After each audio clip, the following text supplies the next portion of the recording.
The question is, which of the following are the factors in making choice of forms of business organization?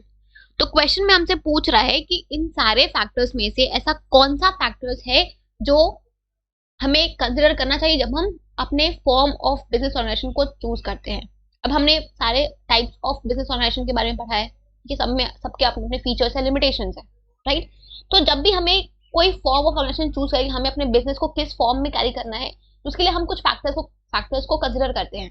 अब वो कौन कौन से factors हैं हम ये बताना है। तो यहाँ पे हमारा नंबर 1 है डिग्री ऑफ कंट्रोल। तो अगर हम बात करें डिग्री ऑफ कंट्रोल के बारे में, तो हमें पता है कि किसी भी बिजनेस का जो choice form of business organisation है, उसका जो चॉइस है वो डिपेंड करता है एक डिग्री ऑफ कंट्रोल पे भी, राइट। ये भी एक फैक्टर है जो आपके choice of forms of business organisation को अफेक्ट करता है। अब अगर जो ओनर है वो अपने बिजनेस का जो कंट्रोल है वो अपने हाथ में रखना चाहता है, ठीक है, अपने बिजनेस के ऊपर डायरेक्ट पर्सनल कंट्रोल रखना चाहता है, तो उस केस में वो आपका sole proprietorship form of business चुनेगा। बट अगर उसको अपने बिजनेस के कंट्रोल को डाइल्यूट करना है, ठीक है, तो उस केस में वो पार्टनरशिप या फिर कंपनी को चूज कर सकता है, राइट। तो ये डिपेंड करता है कि अगर आपको अपने बिजनेस का कंट्रोल अपने हाथों में रखना है तो आप सोल प्रोप्राइटरशिप चुनो। अगर आपको अपने बिजनेस को के कंट्रोल को डाइल्यूट करना है तो आप पार्टनरशिप या कंपनी चुनो। अगर आपको पूरा ओनरशिप और मैनेजमेंट अलग अलग ही चाहिए तो आप कंपनी को ऑप्ट कर सकते हो। तो ये भी एक फैक्टर है जो आपके बिजनेस के choice of form of business organisation को अफेक्ट करता है, ठीक है। दूसरा है आपका मैनेजमेंट एबिलिटी। अगर हम बात करें मैनेजमेंट एबिलिटी की, तो यहाँ पे अगर जो भी हमारा नेचर ऑफ ऑपरेशन होता है उसमें कुछ प्रोफेशनलाइज्ड मैनेजमेंट जो है चाहिए होता है। हमें जो भी हम एक बिजनेस को जब हम मैनेज करते हैं तो उसमें हमें एक प्रोफेशनलाइज्ड मैनेजमेंट चाहिए होता है, राइट। तो अगर जो सोल प्रोप्राइटरशिप है वो, अब क्योंकि सोल प्रोप्राइटरशिप बिजनेस में क्या होता है कि वो सारा बिजनेस को खुद ही मैनेज करता है, वो एक सोल ओनर है बिजनेस का, तो सब कुछ उसको खुद ही करना है, राइट। तो वो हर सारे मैनेजमेंट के फंक्शन में एक्सपर्ट हो, ये चीज तो पॉसिबल नहीं है, राइट। वो सब चीज में एक्सपर्ट हो, ये चीज पॉसिबल ही नहीं है। तो यहाँ पे जो मैनेजमेंट एबिलिटी है वो जो आपकी sole proprietorship form of business है इसमें लैक करती है, राइट।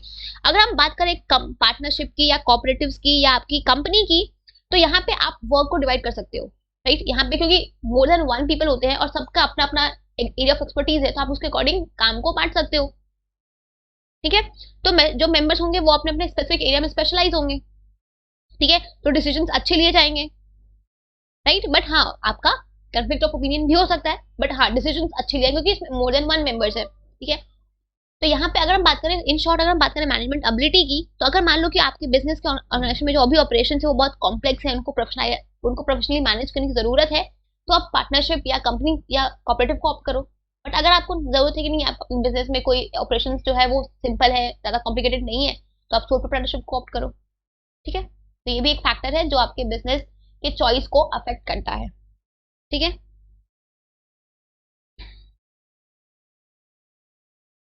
अगर हम बात करें लाइबिलिटी की, तो अगर लाइबिलिटी तो आपकी लिमिटेड भी होती है और अनलिमिटेड भी होती है, राइट।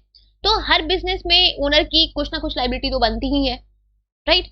अब अगर हम बात करें सोल प्रोप्राइटरशिप की या पार्टनरशिप की, तो जो आपके पार्टनर्स होते हैं या फिर जो आपके जो आपके ओनर्स होते हैं सोल प्रोप्राइटरशिप में, और जो आपके पार्टनर्स होते हैं पार्टनरशिप में, उनकी जो लाइबिलिटी होती है वो अनलिमिटेड होती है, राइट।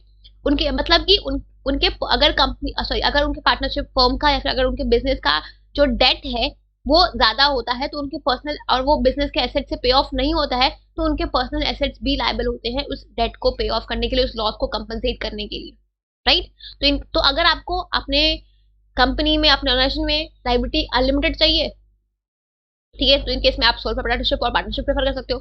बट अगर हम बात करें हिंदू अनडिवाइडेड फैमिली की, तो उसमें क्या होता है कि उसमें जो करता होता है उसकी लायबिलिटी अनलिमिटेड होती है, बट बाकी मेंबर्स की जो लायबिलिटी होती है को पार्टनर्स की, उनकी लिमिटेड होती है, राइट। अगर हम बात करें कंपनी की या कोऑपरेटिव की, तो उसमें जो भी आपके मेंबर्स होते हैं उनकी जो लायबिलिटी होती है वो सिर्फ जितना उन्होंने कैपिटल कॉन्ट्रीब्यूट किया है उनकी लायबिलिटी सिर्फ उतनी ही होती है, ठीक है। तो अगर हम बात करें रिस्क के पॉइंट ऑफ व्यू से, तो अगर आप ज्यादा रिस्क लेना चाहते हो तो आप सोल प्रोप्राइटरशिप और पार्टनरशिप करो, जिसमें लायबिलिटी आपकी अनलिमिटेड होती है। बट अगर आपको रिस्क कम लेना है तो you can go for company, बस उसमें जो आपके शेयरहोल्डर्स होंगे उनकी जो लायबिलिटी होगी वो लिमिटेड होगी, ठीक है, और कोऑपरेटिव, ठीक है। तो ये भी एक फैक्टर है जो आपके choice of form of business organisation को अफेक्ट करता है। So all 3 are the factors that affects the choice of forms of business organisation, ठीक है। So answer will be option number 4, ठीक है।